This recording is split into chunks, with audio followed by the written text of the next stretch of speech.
2022년 사순절이 시작되고 있습니다.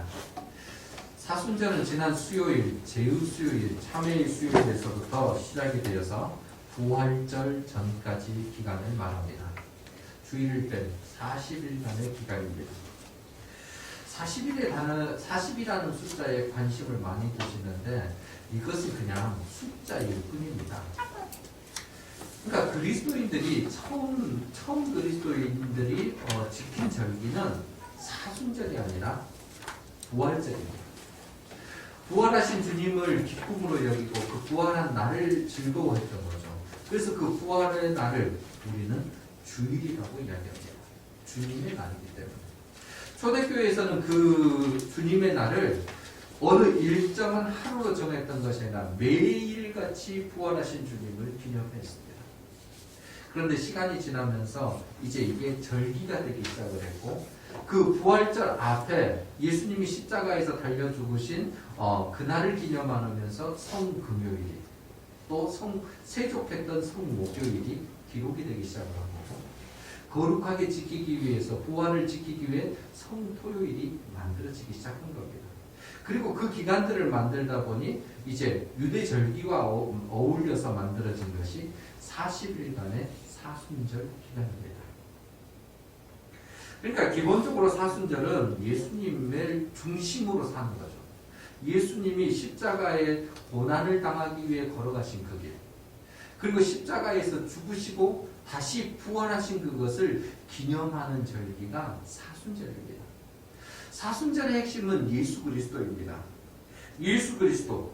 그래서 초대교회 때는 이 부활하신 예수 그리스도와 함께 새로운 성도들이 예수님의 그 은혜를 경험하게 하기 위해서 세례 교육을 시켜서 부활절날 세례식을 베풀었습니다. 그리고 세례 후에 거룩한 떡과 잔을 먹게 하는 성찬식을 같이 했던 거죠. 이게 이제 부활절을 지내면서 사순절과 부활절 기간에 있어진 일들입니다. 그래서 그 사순절 기간에는 회개를 하고 겸손을 그리고 섬김을 훈련을 통해서 내가 하나님과 어떻게 하면 더 가까이 갈 것인가를 찾아가는 거죠. 심지어 금식을 하면서까지 하나님께 가까이 가기 위한 노력들을 했던 거죠. 지금도 많은 교회들이 사순절 기간에 이런 영적인 훈련들을, 성숙을 위한 훈련들을 사회에 드러내기 위한 훈련들을 감당하고 있습니다. 우리 교회도 지금 사순절 기간에 먼저는 말씀으로 하나 되기 위해서 말씀을 쓰기 시작을 했습니다. 마가복음과 고린도 전후서를 쓰면서 이 말씀이 내 삶에서 이루어지기를 간절히 소원하는 그런 것들이죠. 제자 훈련을 시작을 했고 이제 제자 훈련에 훈련생들이 모집되면 우리가 제자로서 어떻게 살 것인가를 훈련하게 될 겁니다.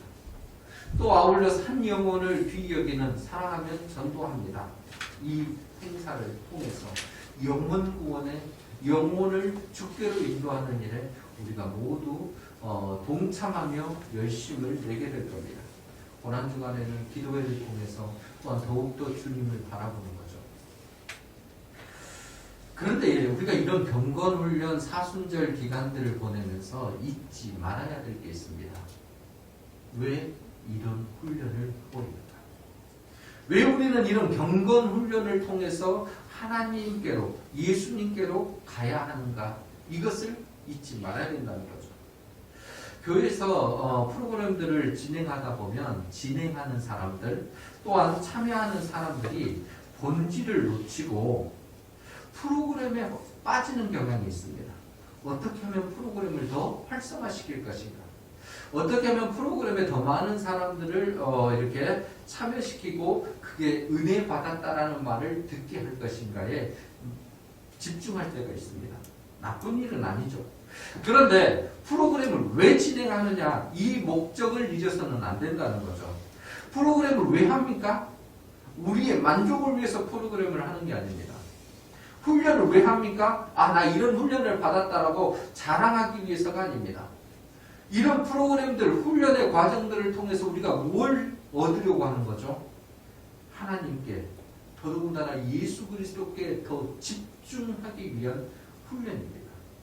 그 일을 하기 위해 예수님을 더욱 도드라지게 바라보기 위해 예수님과 함께하는 삶이 무엇인지를 내 삶에서 체득하기 위해서 이런 훈련들을 하는 겁니다. 날 위해 십자가 고통을 참으시고 죽으시며 부활하신 예수 그리스도, 승리하신 그 예수 그리스도를 더욱 바라보기 위해 우리는 이런 훈련을 하는 겁니다. 이것을 통해서 우리는 고백하죠. 우리의 구원자이시며 내 삶의 주인이신 예수님을 더욱 닮기 원합니다. 그 예수님과 더 함께 가기를 원합니다. 그러기 위해서 우리는 훈련을 하는 겁니다. 이 훈련에서 이 목적을 잃고 잊어버리고 놓쳐버리고 다른 그 어떤 것을 풍성하게 가진다 한들 그것은 의미 없는 일이 된다는 것을 꼭 기억하십시오. 사순절 기간 동안. 아니 우리 일평생 동안 기억해야 될 단 하나의 이름이 있다면 오직 예수 그리스도입니다. 어느 한 교회에서 아름다운 성전을 지었습니다. 예배당을 잘 지어놓고 그 예배당의 벽면에다가 이렇게 글을 썼습니다. 우리는 십자가에 못 박히신 예수 그리스도를 믿습니다. 우리는 십자가에 못 박힌 예수 그리스도를 믿는다. 이렇게 글을 쫙 적어놓았던 거죠. 얼마나 멋집니까? 신앙 고백이 대단한 그 표현 아닙니까? 그런데 시간이 지나면서 이 벽면에 담쟁이 넝쿨이 이렇게 자라기 시작을 한 거예요. 담쟁이 넝쿨이 자라면서 담쟁이가 이제 글을 가리기 시작을 한 겁니다. 벽에 쓰인 글씨 중에 첫 번째 가려버린 것이 뭐냐면 십자가에 못 박힌 이 글씨를 가려버린 거예요. 이제 그래서 뭐가 남습니까? 우리는 예수 그리스도를 믿는다. 그래서 대단한 문구입니다. 우리는 예수 그리스도를 믿는다. 신앙의 고백이니까. 그런데 얼마 가지 않아서 이 담쟁이가 또 글을 가려버렸습니다. 예수 그리스도를. 그러니까 우리는 믿는다만 남는 거예요.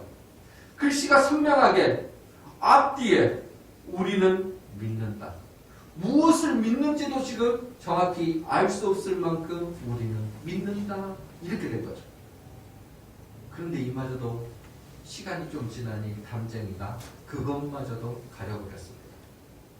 아무것도 남지 않는 것. 이런 안타까운 것이 우리 개개인들이 예수님을 머리 삼고 있는 교회인데 우리 교회는 나의 교회는 어떠합니까? 예수 그리스도를 머리 삼고 있는 개개인 우리 교회는 나는 예수 그리스도를 오직 예수 그리스도를 내 죄 때문에 십자가에서 못 박혀 죽으신 예수 그리스도를 믿고 있습니다. 아니 그것이 드러나고 있습니다. 내 속에 내 마음속에 자라고 있는 이 담쟁이 넝쿨을 걷어내야 합니다. 우리 삶에서 담쟁이 넝쿨로 가려져 버린 예수 그리스도를 전부 다 지워내야 합니다. 그것들을 잘라내고 이 담쟁이 넝쿨이 가려져 있던 모든 것들이 사라지면서 도드라지게 내 안에 그리고 내 겉으로 표현되어지는 것 딱 한 가지여야 합니다. 예수 그리스도. 우리 마음속에서 나를 통해 보이는 것 그거 한 가지를 무엇을 보이겠습니까? 라고 우리에게 묻는다면 저는 예수 그리스도가 드러나면 좋겠습니다. 그 삶을 살겠습니다. 결단하는 우리 모두가 되기를 바랍니다. 아멘. 우리가 오늘 읽었던 이 사도행전 3장은요. 정말 대단한 본문이에요. 왜냐하면 오순절 마가의 다락방에서 제자들이 모여서 성령의 은혜를 체험했습니다. 그 체험한 것들 중에 이 체험의 은혜들이 물론 베드로가 설교를 통해서 예수 그리스도의 살아계심을 설명을 했고 선포했습니다마는 사람들 앞에 도드라지게 나타나는 현상은 아니었습니다. 어찌 보면 그들 가운데 아직은 믿겠노라고 결단한 사람들 가운데서 이적도 일어나고 함께 나눔도 있었거든요. 그런데 사도행전 3장에서는 모든 사람들 앞에 예수 예수님의 이적을 처음으로 드러내는 그 장면이 오늘 사도행전 3장에 있는 거거든요.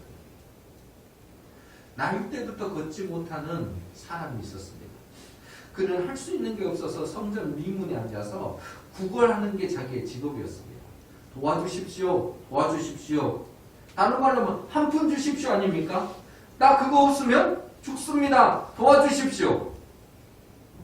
성전을 드나든 사람들이 그를 보면서 불쌍히 여겨서 아마 이것저것 전해줬겠죠. 그걸로 인생을 살았습니다. 베드로와 요한이 기도하러 가는 그 시간에 이 사람은 동일하게 도와주십시오 그랬을 겁니다. 그때에 베드로와 요한이 명령을 합니다. 내게 그럼 너에게 줄 것이 따로 있다라고 말하는 거죠. 사도행전 3장 5절 말씀에 6절 말씀이죠. 사도행전 3장 6절 말씀에 이렇게 되어 있습니다. 베드로가 이르되 은과 금은 내게 없거니와 내게 있는 이것을 내게 주노니 나사렛 예수 그리스도의 이름으로 일어나 걸어라. 베드로가 말을 합니다. 은과 금은 내게 없거니와 내게 있는 이것을 내게 주노니 나사렛 예수 그리스도 이름으로 일어나 걸어라. 명령합니다. 명령하고 그 사람의 손을 잡고 일으켜 세우니 그의 발과 발목에 힘이 생기고 그가 한 번도 걷지 못했는데 걷기 시작을 합니다. 신기하니까 뛰어봅니다. 아니 뛰어지고 걸어지니까 이 사람이 사방 천지를 다니면서 나 걸을 수 있다라고 소리를 칩니다. 그게 찬양을 하는 거죠. 하나님께 찬양을 하고 성전까지 들어가 버립니다. 이 사람은 얼마나 놀랍고 감격적이겠습니까? 나는 너무나 놀랍고 감격적이다 이야기를 하고 있는데 그 모습을 보고 있는 사람들도 함께 놀랍니다. 왜냐하면 지금 뛰고 있는 사람을 모르는 사람이 아니에요. 예루살렘 성전을 왔다 갔다 하는 사람들, 드나든 사람들은 그의 모습을 매번 봤기 때문에 날 때부터 걷지 못하는 사람이 그 자리에 앉아 있었던 것을 눈으로 매번 봤기 때문에 아니 저 사람이 어떻게 걸을 수 있고 뛸 수 있나 놀란 거예요. 누가요? 보는 사람도 놀란 거예요. 그러니까 모든 사람들이 함께 놀라는 상황이 발생되어진 겁니다. 기적이죠. 날 때부터 걷지 못했던 사람이 육체가 회복이 됐습니다. 얼마나 기쁠까요? 그런데 이 육체가 회복되는 것에서 이 사람은 멈추지 않은 거죠. 그 다음 삶까지 회복이 된 거예요. 사실은 구걸했던 사람이 이제 구걸하지도 않아도 됩니다. 자기 손으로 일할 수 있게 됐으니까, 걸어가서 일할 수 있는 상황이 됐으니까 자기가 하고 싶은 일을 마음껏 할 수 있는 거죠. 자기 노력 여하에 따라서 이제 남까지 돌봐줄 수 있는, 그동안에는 남의 도움으로 의지해서 살았는데 이제 도와줄 수 있는 상황까지 이렇게 된 겁니다. 하고 싶은 모든 것이 다 가능해진 거죠. 베드로가 선포한 나사렛 예수 그리스도 이름은 사람들을 놀라게 하는 뿐만 아니라 이 낫게 한 사람의 인생 자체를 변화시켰던 겁니다. 육신의 그 모습 하나만 바뀌어진 게 아니라 인생 전체를 바꿔버린 거예요. 그런데 그 인생이 나은 사람에게 얼마나 감격적이겠냐는 거죠. 가만히 있을 수가 없습니다. 기적을 경험한 사람은요, 행복하다 못해서 날뛰게 밀는 거예요. 표현할 수밖에 없는 상황입니다. 그대로 있을 수가 없습니다. 모든 것을 뛰어다닙니다. 그러니까 덩달아 뛰는 사람들이 있습니다. 이 모습을 보고 놀란 사람들이 덩달아 같이 뛰는 거죠. 그런데 이 사람이 왜 뛰어다녔을까요? 오늘 본문의 시작이 이렇게 됩니다. 나은 사람이 베드로와 요한을 붙잡으니, 뛰어다닌 이유를 분명히 밝혀줍니다. 나은 사람이 지금 베드로와 요한을 붙잡은 거예요. 왜요? 이 사람을 찾고 싶은 거예요. 지금 자기는 베드로가 일으켜준 거에 따라서 정말 걷게 되고 뛰게 되니까 기쁜 나머지 그냥 성전까지 뛰쳐 들어가 버렸거든요. 근데 베드로와 요한은 그것과 상관없이 자기의 길을 간 거예요. 뛰다 보니까 정신이 바짝 차려지게 된 겁니다. 무슨 일일까요? 감사를 하는 거예요. 나를 이렇게 세워준 그 사람에게 뭔가 표시를 하는 거예요. 그래서 이 사람을 찾느라고 더욱 뛰어다닌 거 아니겠습니까? 그리고 드디어 찾았습니다. 베드로와 요한을 찾은 거예요. 그러니까 그 사람이 달려가가지고 뭘 하는 거예요? 그를 붙잡은 거예요. 갖지 못하도록 붙잡았던 겁니다. 붙잡으니까 많은 사람 또한 그들 주변에 모이기 시작한 거 아닙니까? 오늘 보면 11절이 그거예요. 나은 사람이 베드로와 요한을 붙잡으니 모든 백성이 크게 놀라며 달려나가.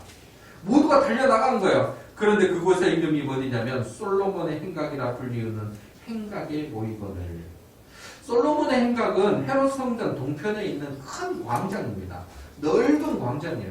평소에도 사람들이 오고 가는 이 광장이다 보니까 사람들이 한번 모이기 시작하면 더 웅성웅성해가지고 더 많이 모이는 장소가 그곳입니다. 그러니까 지금 이곳에 모이는 사람들은 날 때부터 걷지 못했던 이 사람이 걷게 되어져서 그 사람, 걷게 된 그 사람, 베드로와 요한, 그리고 베드로와 요한 때문에 나면서부터 걷게 된 사람이 뛰어다니니까 그것에 덩달아 놀라서 그를 쫓아다녔던 사람들, 그리고 이게 뭔 일이래? 하면서 지나가다가 이 광장에 모인 수많은 사람까지 정말 어마어마한 사람들이 한 곳에 모이게 된 겁니다. 순식간에 일어난 거예요.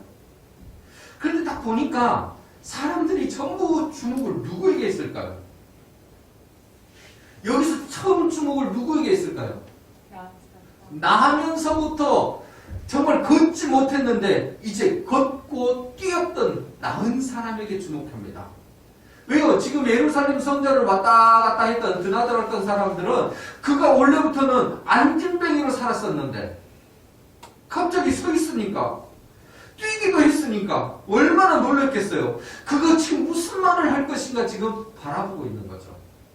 그가 그 자리에 서서 뭐라고 이야기했을까요? 여러분들 보십시오. 저예요. 저 걷지 못했는데 뛰지 못했는데 지금 저 걷고 뛰고 있어요. 막 소리 지르지 않았겠습니까? 기쁘니까. 그런데요, 이거 누가 이렇게 해주시냐 아십니까? 지금 제가 붙잡고 있는 제 옆에 있는 이분들이에요. 이분들이 제게 능력을 베풀어가지고 저 이제 걸을 수 있고 뛸 수 있게 됐다니까요. 이분들은 능력자들이십니다. 이분들은 대단한 사람들입니다. 여러분, 이분들이 저를 걷게 했고 뛰게 했다니까요. 1장 연설이 끝났습니다. 사람들이 뭐라 했을까요? 우와! 막 그러지 않았겠습니까? 대단한 환호가 일어났을 겁니다. 이야, 우리는 능력자를 봤구나. 이야, 정말 능력을 가진 사람을 지금 우리는 앞에 두고 있구나. 막 환호하고 또 환호했을 겁니다. 이제 집중이 어디로 바뀌었습니까? 나은 자에서 베드로와 요한으로 바뀌었습니다. 베드로와 요한으로 사람들의 주목이 바뀐 거예요. 그러니까 이 베드로와 요한이 무슨 말을 하는가 사람들은 또 듣고 싶어 했을 거 아닙니까? 그때 베드로가 말을 합니다. 12절 말씀이에요. 같이 읽어볼까요? 베드로가 이것을 보고 백성에게 말하되 이스라엘 사람들아 이 일을 왜 놀랍게 여기느냐? 우리 개인의 권능과 경건으로 이 사람을 걷게 한 것처럼 왜 우리를 주목하느냐? 베드로가 말을 합니다. 야, 왜 이런 일을 놀랍게 여겨? 그리고 왜 우리를 주목하냐? 약간은 책망 같아요. 질책하는 것 같습니다. 그리고 말하기를 주목의 대상자는 우리 아니야. 우리 보지 마. 그 이야기 아닙니까? 우리는 이 베드로의 말 속에서요, 변화된 베드로를 발견할 수 있습니다. 성령으로 변화된 베드로예요. 여러분, 베드로가 예수님과 함께 살았던 그 공생의 기간들을 잘 보십시오. 베드로는 어떤 사건이 일어나면 가장 먼저 저요! 저요! 했던 사람이에요. 그러니까 1등으로 말하지 않고 1번으로 인정받지 않고 사람들의 주목을 끌지 않으면 서러운 인생을 살았던 사람이 베드로입니다. 가장 먼저 제가요 이렇게 이야기했던 사람이라니까요.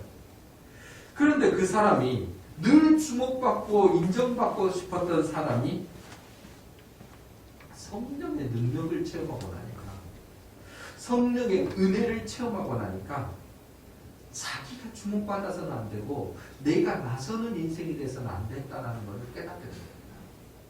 그리고 모든 삶의 주인 되시며 우리 삶의 전부가 되신 하나님 앞에 특별히 누구요? 예수 그리스도께 그 모든 영광과 주목을 올려드립니다. 이게 변화된 베드로의 모습입니다. 자기가 정말 얼굴 내는데 익숙했던 베드로가 자기 얼굴을 가려버리는 거예요. 얼마나 많은 환호입니까? 와, 능력자가 나타났다라는 그 솔로몬 행각에서의 그 사람들의 환호를 다 내려놔버려요. 왜 나를 봐? 나 볼 필요 없어. 내 개인과 내 경건으로, 내 개인의 어떤 권능과 경건으로 일이 일어난 줄 아느냐? 아니라고 이야기하는 거죠. 그래서 나를 주목하지 말라는 거예요. 자신에게 주목된 것을 모두 다 예수님께로 돌리고 있습니다. 자신에게 돌려진 영광을 예수님께로 돌리고 있습니다. 지금 이 사람이 겪게 된 이 이적은 우리의 권능과 경건으로 이루어진 것이 아니라 내 능력으로 이루어진 것이 아니고 이것은 나사렛 예수 그리스도의 이름으로 이루어진 것이다라고 당당하게 선언하고 있는 겁니다. 그분의 능력은 무한하니까 놀랄 것도 없다는 거예요. 그분은 이런 능력이 탁월하시니까 놀랄 것도 없다는 거예요. 이건 지극히 당연한 거라고요. 예수 그리스도의 이름, 나사렛 예수 그리스도의 이름을 가지고 살면 기적이 일상화되는 것은 매번 있는 일이라는 거예요. 근데 왜 일상이 일어나는 일 가지고 너희들 이렇게 호들갑을 떠느냐는 거예요. 얼마나 당당한 베드로의 모습입니다. 베드로가 그 이야기를 하고 나서 중요한 것을 지금 전합니다. 복음을 선포합니다. 이제 이스라엘 백성들아, 유대 사람들아, 지금 내 말을 들어라. 주목된 김에 내가 이제 말을 할게. 13절부터 15절 말씀이 그것입니다.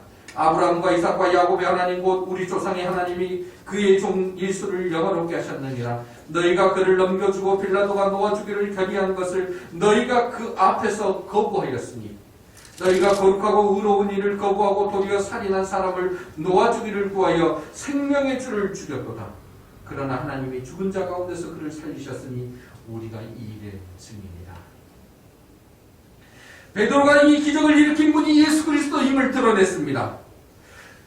그 예수 그리스도는 아브라함의 하나님, 이삭의 하나님, 야곱의 하나님, 곧 우리 조상의 하나님이신데 그 하나님이 영원롭게 하시는 그분이시다.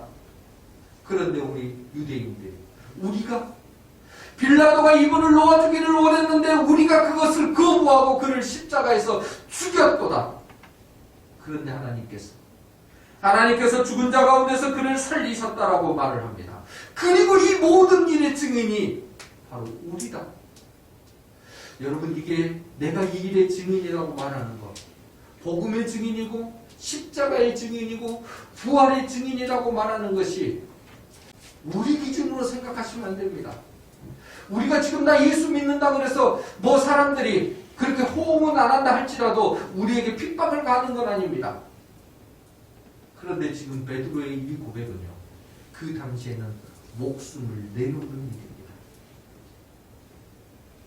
왜냐하면 예수님을 십자가에 못 박았던 종교 지도자들과 정치 지도자들, 그들은 눈이 뻘겋게 예수 믿는다는 사람들을 찾고 있고 그 믿는다고 했던 사람들을 죽이기로 결정한 사람들입니다.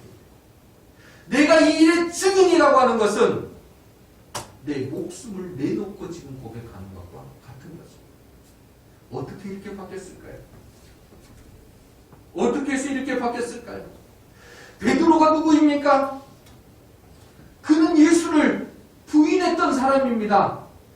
저요 했지만은 대제사장의 뜰 앞에서 나 그 사람 모른다고 세 번이나 부인하고 자기 고향으로 떠나버렸던 사람입니다.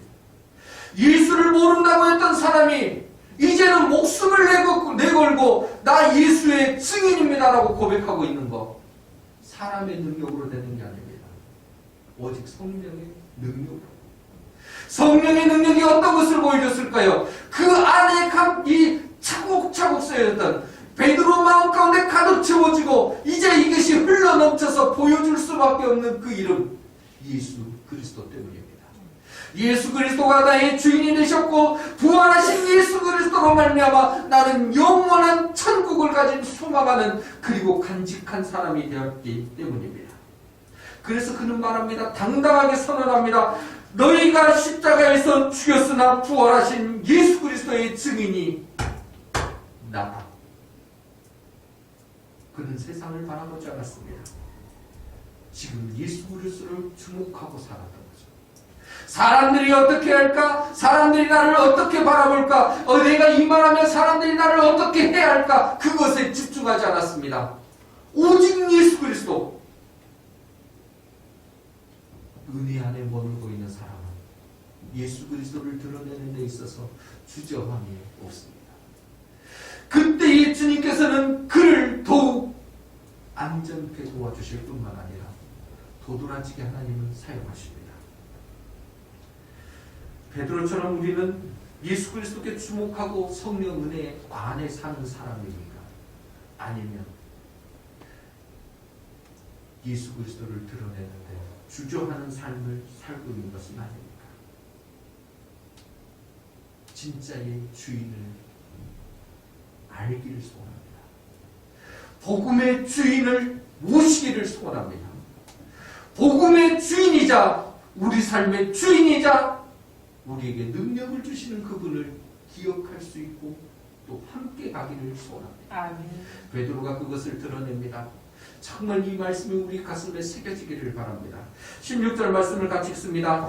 그 이름을 믿음으로 그 이름이 너희가 보고 아는 이 사람을 성하게 하였나니 예수로 말미암아 난 믿음이 너희 모든 사람 앞에서 이같이 완전히 닦게 하였느니라. 아멘. 예수 그리스도의 이름을 믿음으로 그 이름을 보고 아는 이 사람들이 이 사람이 그 이름 때문에 성하게 되었고 낫게 된 것처럼 우리 모두도 예수 그리스도의 이 믿음을 가지고 나음을 믿는 사람들이 됩시다. 아멘. 베드로가 전한 복음의 내용입니다.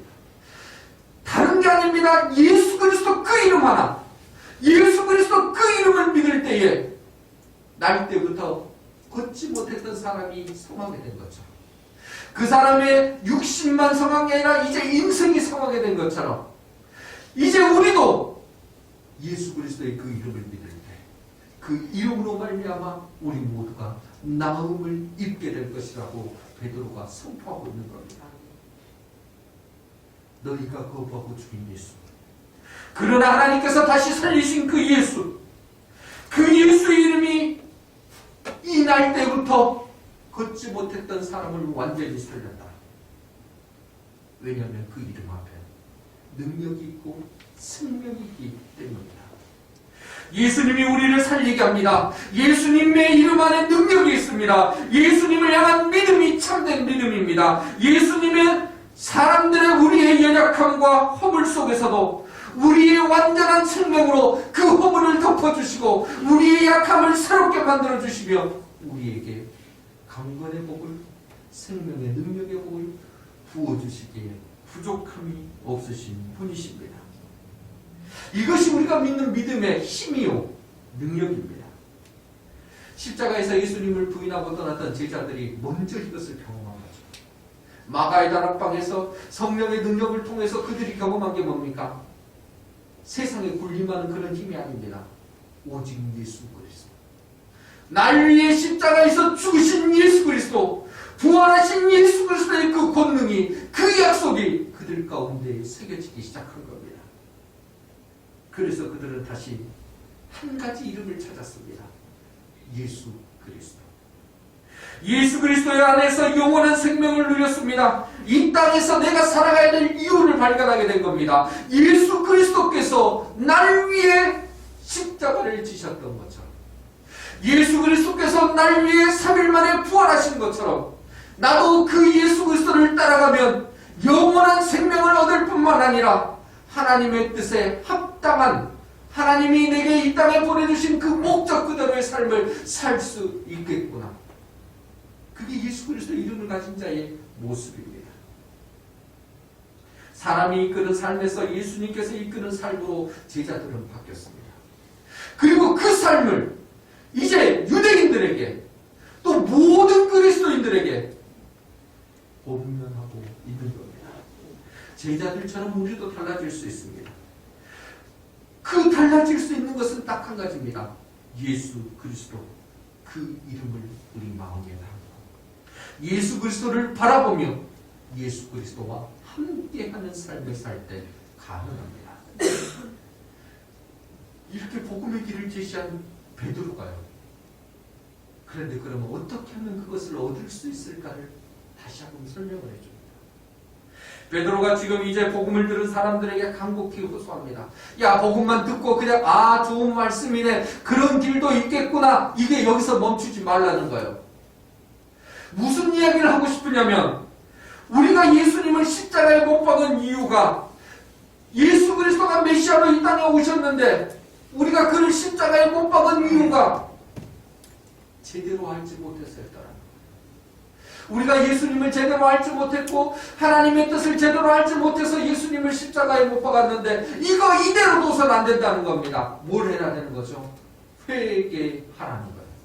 회개하고 제대로 믿어야만 구원의 은혜를, 복된 복음을 받아들일 수 있고 예수 그리스도가 나를 주장하는 삶을 살게 된다는 거죠.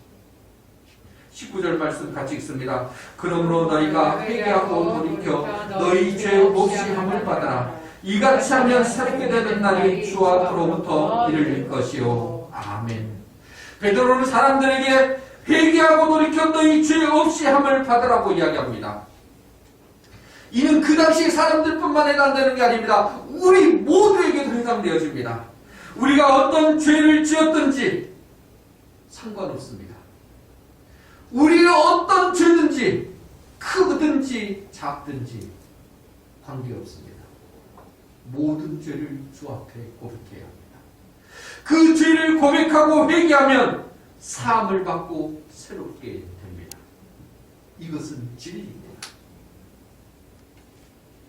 그래서 이렇게 회개하라 했더니 회개한 사람들이 있습니다. 회개했더니 어떤 일이 벌어졌습니까? 나는 씻음 받았어요. 내 삶이 이렇게 달라졌어요. 새롭게 됐습니다. 간증하고 또 간증합니다. 감사하고 감사한 삶을, 이전과 다른 삶을 사는 사람들이 우리 주변에 얼마나 많습니까? 그런데 나는 회개도 변화가 없던데요. 내가 고백을 했는데도 내 삶은 달라지지 않던데요. 내가 언제까지, 어디까지 회개해야 됩니까? 라고 외치는 자들도 있습니다. 왜 그럴까요? 어떤 사람은 회개를 통해서 새로워지는데 또 어떤 사람은 변화가 없다라고 이야기를 할까요? 무엇 때문일까요? 회개를 제대로 몰랐습니다. 알지 못하니까 제대로 회개하지도 못한 것이고, 그래서 변화가 일어나지 않는 겁니다. 여러분, 회개가 무엇입니까? 쉬운 말로 하면은 나 죄 지었습니다라고 고백하는 게 회개입니다. 그런데 죄를 지었으면 그 죄 지은 자의 태도는 무엇이어야 될까요? 그에 합당한 벌을 받겠습니다가 그의 본래 모습이어야 됩니다. 그런데 우리가 회개를 하면서 잘 생각을 해보십시오. 나는 벌을 받지 않으려고 내 벌을, 나는 일을 저질렀음에도 불구하고 벌 받지 않으려고 하는 그 모습이 있습니다. 그건 잘못된 회개입니다. 회개는 벌을 받겠다라고 나서는 것이 회개입니다. 하나님, 제가 벌을 받겠습니다. 제가 이런 죄를 지었습니다. 저는 매맞을 일을 했습니다. 저를 그대로 용서하지 마십시오. 세리가 하나님 앞에 섰을 때 나는 죄인입니다. 나를 불쌍히 여겨주십시오 하고 가슴을 치며 기도했습니다. 다른 거 아닙니다. 나는 죄인입니다. 죄인입니다라는 걸 고백하고 있는 거죠.